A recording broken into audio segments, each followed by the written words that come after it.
Tired of feeling overwhelmed and unproductive? Let's transform your desktop into an AI-powered command center with Ask AI. First, head over to the Ask AI website. I put a direct link in the description below for easy access. Look for the desktop version of Ask AI and initiate the download.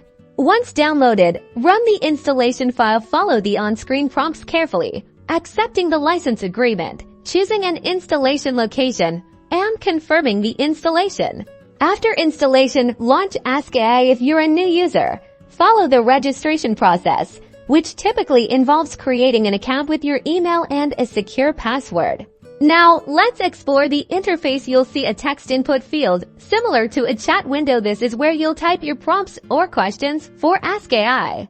To use Ask AI, simply type your query in the text field and hit enter. For example, you could ask it to summarize a document, generate creative content, or even debug code.